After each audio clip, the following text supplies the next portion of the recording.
Denny, welcome along to Nusa Caña Talks sessions. Thank you for the invitation. We're here in Bali, which is now home for you. It's been home for a while. Yeah, 12 years now. 12. What made you come here initially? Flare competition, okay. 2012.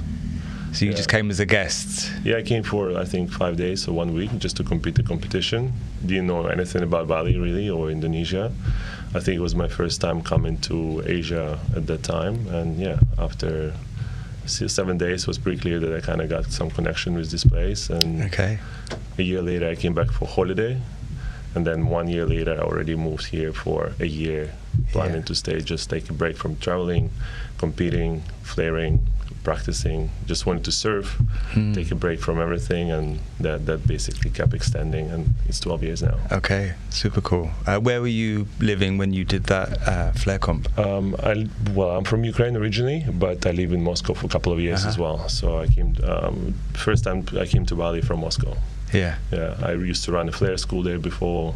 It was a good and convenient place to travel around the world. Like the airport is good connections everywhere.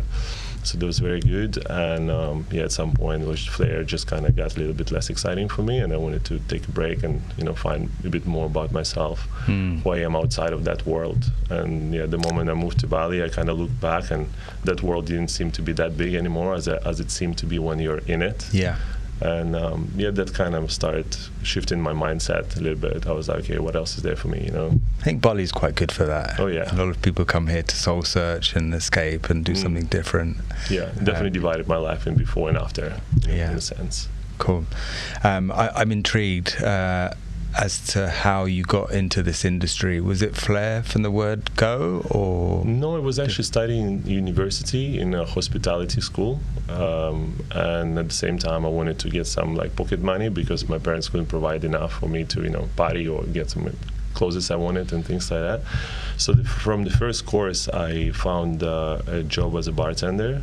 And I think after 6 months I started getting so much more knowledge from work than from the studying. So I was like, I started to prioritize work more and more. I still managed to get bachelor degrees in 4 years of studying, but I was less and less present there. Luckily, Ukraine was in a sense corrupt, and I could pick some t-shirts and negotiate it as well, just being a nice guy around them as well. And slowly transitioned to flare bartending. I was introduced to some flare competitions that was happening in the city in Ukraine where I worked before.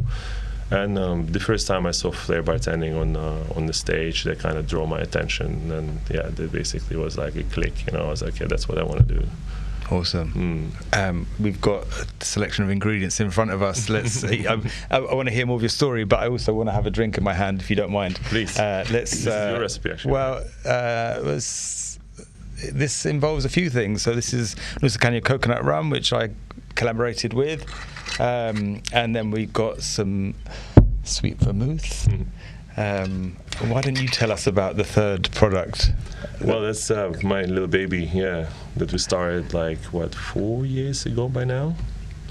And it's the first aperitivo crafted in Indonesia, in Bali in particular. Made with kaffir lime leaf, local citrus varieties, local spices. Basically a kind of alternative to more common or more famous aperitif liqueurs. It's something in between Aperol and Campari in regards to bitterness, sweetness, and alcohol content, but then it has all of this kind of local native variety of spices, and it's all it's distilled and infused. There's no artificial ingredients inside. So awesome. We don't have a stirrer, so you got to just let's go.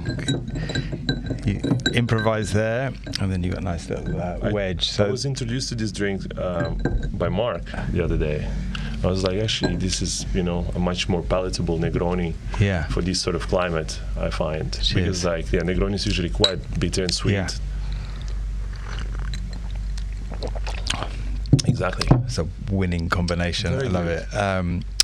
So Negroni is a cocktail I've always found really interesting. I was thinking back a good kind of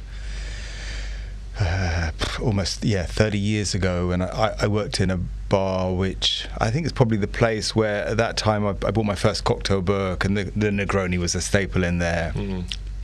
And then within our like training manual, the Negroni was mentioned, so I put it together and tried it and thought, oh, that's really interesting. And I remember a guest saying, oh, can you recommend something? And I'm like, there's a Negroni. And they're like, what the hell is that? You know, it wasn't their cup of tea. I think palates have changed, and now this is a style of drink that we're seeing everywhere. But this recipe in particular, I think just takes a completely different path. What was the light bulb moment for you, thinking, okay, I'm going to try and make my own brand, and it's not an easy thing to do? Everything is quite situational in a way, you know. I find like we get inspiration for different things, like in the moment, and environment shape it in a way. When we started Da Maria in 2016, which was like a second venue of Mexicola Group back then, there was embargo between Europe and Indonesia. I think Europeans stopped buying palm oil from Indonesia because they were cutting the forest and stuff, and they basically banned all the products from Indo. And Indonesia did the same to Europe. So there was no Campari, no Aperol in the whole country for at least like 3 or 4 months. Wow. And that was exactly the moment when we were opening Da Maria as Italian concept with that aperitivo driven key ingredients for the bar. And I dropped this news on one of the meetings, and creative director Maurice Terzini at that time, who also ran Icebergs in Sydney, very iconic. And he basically said like, oh, why don't we make our own? I was like, I just came up from Flair, you know, times and stuff. I was getting back into my bar skills and management and R&D development and everything. And I was like, where do you start to creating something like Aperol or Campari even, you know? So I kind of Googled something. There's no recipes, obviously. No one shares what's inside. Yeah. So I started playing with some herbs and spices that was in hand from kind of like imaginary or understanding of what approximately is inside, like citrus varieties, some spices and bitter roots and things like that. So I made the recipe, and I think it worked for us for probably about 3 months or something like that, until Aperol Campari came back, and then I put that recipe to sleep. It worked. It was okay for the moment. You were just doing it in-house? We were doing it in-house. Okay. In Da Maria, basically was sous vide all the ingredients together, then diluting them with sugar syrup. We were coloring it with some hibiscus. Nice. And basically it was something like Amaro, but definitely not refined, you know, because there was no distillation involved. There was no kind of like proper treatment or curation of the recipe. It was quite rough in a way. So that's why when Campari Aperol came back, I kind of put that idea to sleep. But then once in a while, I was like, there's something to it. You know, we have all these spices here. In fact, actually, there wouldn't be Aperol or Campari or Amaros if it wouldn't be for Asian spices, right? Absolutely. So then you go like, oh, why can't we just reverse engineer it in a way? And I don't think there's any Asian aperitifs in the market right now. So far, from my understanding, there's no much. And when COVID started, that was the moment when, you know, things heat up a little bit, literally, because I bought the little still from Portugal, 5 liter copper still, and I started basically infusing and distilling many different kind of spices, whatever I could find here, something rare, something more common, seeing how that reacts with distillation, because it was pretty clear I needed to kind of like divide the recipe in categories and then build it together. Okay. Like if you infuse everything together, you get citrus aromas, for example, but with it together you get some tannins that which you don't want, because you want bitterness come from another stuff together. Very cool. It's a bit like music in a way. So you do separate distillations, and then you blend. And then we blended. Like I just tried to see what works, what's not. Some ideas, like for example, infusing vanilla and then distilling it. It was a good idea first, but then it didn't give anything, because vanilla oils in particular, I think they need much higher temperature to distill. So there was a lot of learning curve and process. Wow. I was like learning so much about it. And at some point I came to the recipe that was like something started to work. And I found a partner who was willing to invest and do it together, who have license for production of alcohol and things. And I started thinking like, okay, how do we produce it bigger now? Now I was making like a 1 liter batch at home. How do I scale it up to something bigger, you know? Yeah. And like again, when you enter in something like that, you basically, it's like building a house. You need to become a plumber, the sauna engineer, whatever else, you know. You learn so many different things. So by me going into this process, I didn't even know how much I will have to learn. And at some point, I found a company who sell distillation stills in Holland. It's called Ice Still, and a lot of craft distillers using them. A lot of craft gins and brands like who winning some awards and things like that. They're using this particular equipment, and it's not as big. It's a bit more affordable. You can buy 200, 500 liter stills. What kind of stills? It's a hybrid still. Okay. So it actually can do anything between pot and the column. Made from? It's a stainless steel. Yeah, but you can still pack it with some copper if you need to and stuff like that. And one particular thing about them was good that they also have a university, and it's online, I think, like 30 days course. And then once you pass that, you can fly to Holland and do a practical course after that as well. You did that? I did that, yeah. So I went to Holland. I spent 5 days in the practical course. We were distilling vodka, gin, rum we fermented and distilled after. We did whiskey fermentation, distillation as well. So yeah, there's a chemist working with their team who is basically replying all your questions. When the course starts, they go like, you know what, there's a certain kind of manual that we're gonna go through, but you're gonna learn as much as you're gonna ask. Yeah. And like that was such a great opportunity to learn about pH, fermentation, all these fluctuation points and stuff brilliant. like that. 30-day online. 30-day online, and then how many hours a day? Well, I think it was actually like, it depends on you, because it's all in manual forms in a way, and some video format as well, so you can learn something from videos as well. And me coming back to Bali, we already ordered this still, so I finished this course. And the moment I came back inside my bar, and I was kind of like, I was making drinks and talking to some guests, suddenly I realized how much more awareness I gained through this process of actually becoming kind of like a distiller. It's a master distiller certificate, but of course I'm still far away. I can do particular things, but to understand how vodka and all these spirits are made and being able to make it yourself, suddenly you have this power of understanding like what's the real quality means and what's just branding and marketing, So I look at all my spirits, I go like, wow, now I can actually find strain all the bullshit in a way, and really see it for what it is. And I kind of saw that this would be an amazing thing to do for any bartender in a way, to go for a distiller course and get a bit of this practical understanding. It's like you gain a whole different level of vision. I'm inspired from hearing that. Did you find your taste, your palate changed when you said you analyze things differently? There's a lot of blind testing through the process, defaults and stuff like that. They show you like, oh, this happens in fermentation. Try to identify it between these samples, and then you go like, okay, sulfur, like you try to pick it up, before you wouldn't even notice. So there's a lot of brain injections and so much information through that course. Yeah, that was really good way to spend money. Congrats! It's such a inspiring story, and I know there are so many bartenders out there that have similar dreams, but it won't become a reality for lots of reasons. One, just kind of getting out of bed and getting shit done is part of the challenge, but also understanding the mechanics of creating something new. It's complex. It takes a long time. Well, I wanted to quit like at least 4 or 5 times. I was hitting the wall, and I was like, there was no way for me to break through it, because there's no people next to you who have knowledge, understanding about these kind of things. Online, you can only get to a certain level of depth in a way. But then magically somehow I would find the right path, and things would open up, and suddenly I would kind of break through those walls again and again. And sometimes it took 3 months to kind of just come back to it again. So it was a lot of kind of creative procrastination in that process. I guess testament to your character, Denny.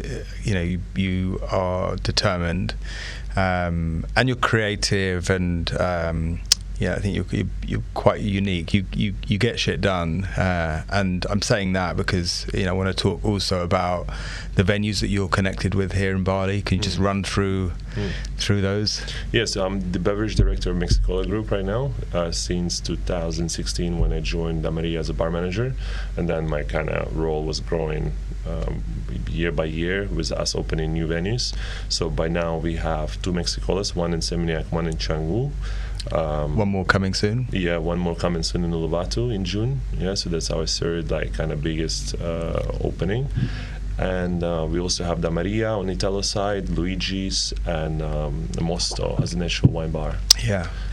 So there was a lot of process in between. So I'm with this group for 10 years now, and I feel like I never been in the same place. You know, that's why I kept staying, because it never felt the same. I never got bored. And you're given freedom to, kind of run those programs.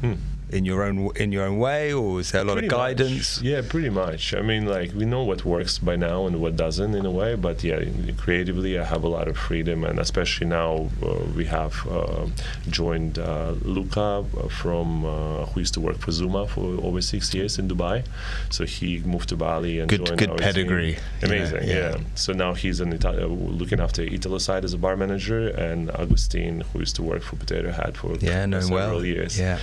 He joined us on Mexican side as well. So now we are so empowered to do even more things, and like I'm kind of stepping into a new role myself as well. So again, after 10 years, I still find myself as a beginner, in a new kind of like dimension of my professional growth in a way. Yeah. Tell us a bit more about Mosto. It's the one I haven't visited. It's on the cards. I think you have time this week, right? We're going to make a visit. Yeah. Well, it opened as the first natural wine bar in Indonesia. And it has sort of like a bistro, French, Italian kind of food and bites that's inspired by some Asian touches and things like that. Very soulful. It's like the smallest venue of our group, and we also have some shares in it as well as a collective, as executives. Oh, good for you! Congrats! Yeah. So that was like also a really interesting addition, and we opened the venues during COVID, so it was sort of a challenging time, but also a time of opportunities in a way. We were a little bit less busy with that big volume and things, so we could focus on something a bit more soulful and passionate in a way as well. I mean, we have a lot of passion to Italian and Mexican cuisine and drinks and everything, of course, but we never really fully dive into that like natural wine world, and it was a bit of a trend. I think it was gaining a bit of popularity too. We also did a first brand of natural wine made in Indonesia. It's called Lazarus Pulp, and now we have 4 varieties. We started with the Pet Nut as a natural sparkling wine, and transitioned to range of stills as well. So now we have white, orange, and red as well. So there's a lot of juggling. Wow. Like I said before, you managed to get through over these hurdles and these challenges and make things happen. It's not easy anywhere. It's not easy in Bali. I know that. There's a kind of lot of kind of red tape that you need to get through. Mosto, I'm really kind of fascinated by, because there's lots of people in the hospitality industry will name Mosto as their favorite place to go. That's amazing. That's a compliment. That was like, then it's enough, credits for us to know that we actually done something well, for sure. A lot of chefs and bartenders and bar managers, and I think it's about how they feel in that venue. The wine is one aspect, but natural wine isn't for everyone. Like you said, it's certainly a movement. I'm not sure kind of how I feel about natural wine. I know why. I appreciate where it's coming from. I just taste wise, I'm like just not totally convinced. But it also comes to selection of natural wines, because there's like an ocean of brands that, of course, making things a bit maybe not as refined and things like that, right? But there's definitely a lot of brands by now who are making natural wines taste as good as conventional wines in regards to defaults and everything like that. So Nicholas Lento, who is owner of Toto Wines Company, who's the first sort of like distributor and a dealer of natural wines in Indonesia right now, he is our partner too. And we started Mosto with a bit more funkier kind of style. We saw people are ready, and we were so excited about that whole direction. And I think by now he twisted a little bit and going for a slightly more safe, a bit more accessible. And like a lot of people who come to Mosto, they have a glass of wine, they don't even tell it's natural. It still has a bit more dimensions in a way. It has a bit more, the first of all, because the yeast is used in these wines is usually ambient yeast, or so it's not really curated. It doesn't give you particular flavors. It gives you a bit more of like natural kind of perspective, not perspective, but natural. I kind of don't know how to pronounce it. Yeah, well, it's just to focus on that. Yeah, just for anyone that doesn't kind of understand that. But yeah, rather than adding a yeast which will trigger that fermentation and influence that flavor in a very kind of consistent way. Natural wine is relying on the environment, the bacteria in the air, and so you get more ambient flavors, the surrounding real flavors. In a way. So other flowers and plants and whatever can influence that. Which I like most right now, for example, in comparison to tequila, which also like wildly fermented with wild yeast and sometimes with fibers, so it gives you that real flavor of the product instead of kind of testing something that's not meant to be there in the first place. So me myself, I think I'm drinking mostly natural wines right now, but I have my preferences. I know what I like, what I don't as well. I think it's one of those things that when you get into it, you kind of go down that path and you want to search for more of that style of it's like a Negroni, it's also maybe not for everybody in the beginning, but then it's not like it grows. Absolutely. What talked about Mexicolo Uluwatu, the next project, when's that due? We're opening beginning of June. That's the set date right now. It's probably the biggest Mexicola we ever opened. Also, it's quite far away. I mean, even though it's Bali. I'm hearing a lot about Uluwatu though. It's definitely like the happening. next. It's ready now. I mean, we kind of opened Mexicola Canggu in that time when Canggu was really picking up and getting more sort of mainstream in a sense, because Mexicola volumes need that as well. And we all feel like Uluwatu definitely has that time right now. It's exciting to open the venue as such. And there's other party venues in Uluwatu as well, but still Mexicola has this kind of magic to it. I think personally, because all the elements that go into the venue, they all look after so well, from the sound to tile designs. We have a Mexican designer, architect who design all these things and get inspiration from different areas of Mexico, and chefs traveling to Mexico to try different food and get inspiration from that. We go to tequila distilleries, talk to the touch everything, smell everything. So it's so authentic and so real. Plus the culture in the company as well. The staff is so excited. There's this unmatched energy about them as well. The uniforms are crafted so well too. So when you go inside, you're there maybe to dance on the table, but suddenly it feels different than dancing on the table than in any other venue. Somehow they're happy venues. I'd say you walk in, even before you walk in, when you're outside Mexicola, it gives you an indication of what you're stepping into. The bright colors and the kind of the homage towards Mexican culture, and you talked about design, but you can't help but feel positive. Most of the people venues. don't even notice all these touches and things, but I think subconsciously you still catch it. You still kind of catch all those details somehow, and you feel that everything sort of resembles quality, even though it's a mainstream venue and it can be 1,000 people dancing on tables, and late night it can really go crazy. But if you come for dinner at 8 p.m., you're gonna have amazing, authentic Mexican food that come from the right place, done in the right way, really much controlled. And you're going to have the best service as well at the same time. So it's a very diverse venue, and the format of the business in general. I don't think it seems easy from outside. When you come there at 10, 11 p.m., you look at the party going on, you go oh, it's so easy. It's cheesy music sometimes. It's these lights or neon signs or whatever, but it's kind of done in the right way. It's it's cheesy, but just in just enough to not be bad. You know what I mean?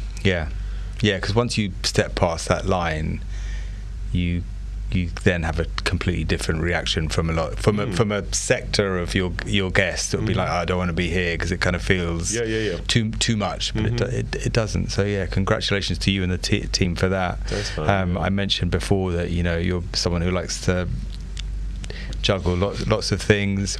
Other things that I've seen you do within your business life, because your personal life you're doing lots more that we'll touch on, but you'd organised a Flair comp a couple of years ago, which was this brilliant kind of almost retro feel, bringing back the masters, if you like, to the island of Bali to compete. Tell us a little bit about that. I get warm here right now thinking about it even, actually. There was kind of bringing back that sort of almost like a bubble, or it was almost like a bit of a time capsule that we created in Mexicola by bringing 10 of the best flair bartenders of all time who are not even active or relevant anymore in the competitive scene. You wouldn't even expect to see these people together on one stage anymore, and that's why it worked so well. Amazing. Like Bali or Indonesia in general was so popular. Flair used to be so popular here, and like people used to follow all these competitions and names and what was happening in the scene. So the moment we announced it, there was really great feedback, and the moment we opened doors and we started the competition in the night, the whole venue just was full. Like I think we did over 750 or 800 people who were just there to watch the competition. So the energy was like, some of the guys, I never been to Roadhouse unfortunately because I had my visa issues before, but some of the guys like Tom Dyer, for example, he said he had that like Roadhouse energy to it, which was like, for me, it was the best thing to hear. Awesome. Yeah, congratulations. That's so brilliant. Yeah, it was like kind of also in a way, kind of one way for me to close that Flair door properly, Okay. Yeah, you competed. I used to compete and perform, and basically that, Flair was my vehicle to... But you could also competed in this competition. Where did you place? I took second. Second, yeah. I mean, that's good. I didn't win because it would be a bit too You organised this event, and you win, but no, thanks for coming, guys. But incredibly brave for all of you, I think, to step back on the stage. After there's a lot of people that probably hadn't competed for more than a decade. With some, like because some of the guys were like a bit out of shape and they were not sure and stuff. But like I was really trying to push them and make it happen. And we got a really solid lineup. Like it was so exciting to. Who won that? Shifanov. Okay. Alexander Shifanov, who was a world champion. Deserved. It was incredible. Christian Delpish was judging. Nicholas St. John was judging. All people who actually inspired me to Flair, which then led me to this path of experience such an amazing kind of life. Is Nicholas still here? Yes, he's still in Bali. I think he's moving to Spain potentially in some time.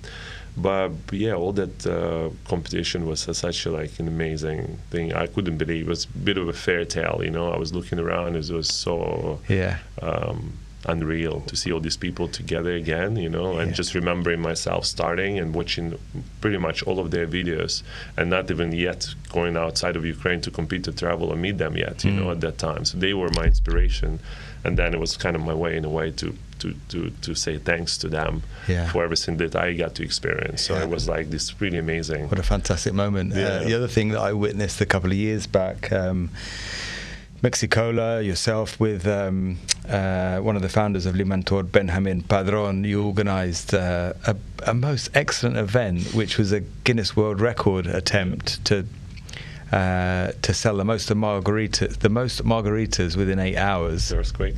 Oh yeah. Speaking of margaritas. Yeah. So we're just riding through a little tremor now, which I think has eased off. I didn't know if it was the after effects from last night, but everyone good? Yeah. Now, a little earthquake. We're in Bali, but everyone's safe. You experienced them before? Yeah, little ones like that. Yeah. Okay. So where were we? Oh yeah, margarita event, and you broke that record. So it was the most margaritas sold within 8 hours. That's right. There were a lot of kind of rules and regulations to it. For example, each guest had to pay for their drinks, could only order 2 drinks that would be registered. But it was a fantastic event. It was done really well. The selection of margaritas I didn't expect to be so delicious and so varied. But I guess the reason I'm talking about that is that it's another event that requires a lot of detail and work. Preparation, you've got to organise for Guinness World Record representatives to visit. So just I kind of wanted to highlight that. I don't know if there's anything else. It was an amazing night. I think it was one of the funnest nights of Mexicola ever. Bringing Benja as well and doing it together, and the whole process. We're so lucky with our team right now because our marketing team, event team, operational team, everyone is so aligned, and even these kind of events are relatively done with not much sweat in a way. There's enough experience in the room to cover all the areas, and then once doors are open and people are flying in, everything just works as a clock. So in that particular night, it was amazing to see. That's why we eventually wanted to make such a statement because Mexicola is that sort of venue, you know, we can almost hold any sort of volumes because we have that capacity and experience to do. And they were definitely a great addition to our brand and a statement to, you know, be selling the most margaritas in the world. Yeah. What a party. What a hell of a party. It was so good. You must get asked for recommendations. I'm sure people come, it's a holiday destination, you must have lots of friends in the industry that will ask you where should I go and eat and drink here in Bali. Any kind of favorites of the moment that you would suggest? Well, when it comes to drinks, my all-time favorite is Segno. It's the place that I usually go to. I don't go out as much anymore, and honestly don't even drink that much really.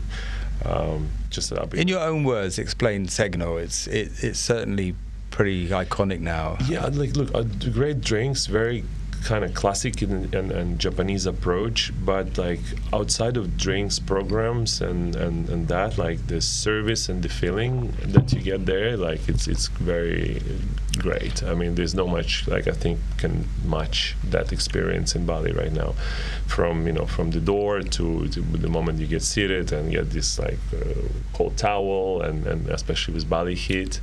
So yeah, it almost doesn't feel like Bali in a way. I was going to say like that it's doing as good as, if not better than most places globally. It's got that kind of attention to detail, and definitely. Like you were about to say, it could be in New York or in London or in Rome or anywhere. It's that kind of concept, and like the team is doing a great job. Sebastian is looking after the team for a while in the whole program. They're quite active with the guest shifts as well, traveling themselves and bringing people in. They have quite a strong program, and last time I was there maybe a couple of weeks ago on Friday, and the venue was pretty much full. There was no place to see it, so it just kind of shows that people appreciate it. Not easy to, right now with the Bali, how popular it is, but with the amount of bars and places around, like it's not easy to fill your place anymore as it used to be. Yeah. So competitive, And I think lastly, is there anything else that we can look forward to? Is there any new concepts in your head, any new products, anything else you can't talk about, or no, there's not much. For the moment you're focusing on what you have? There's no secrets, but in general, it's I'm also kind of being in the industry for 20 years, like having this kind of maturing, and going to next stages of my kind of professional development.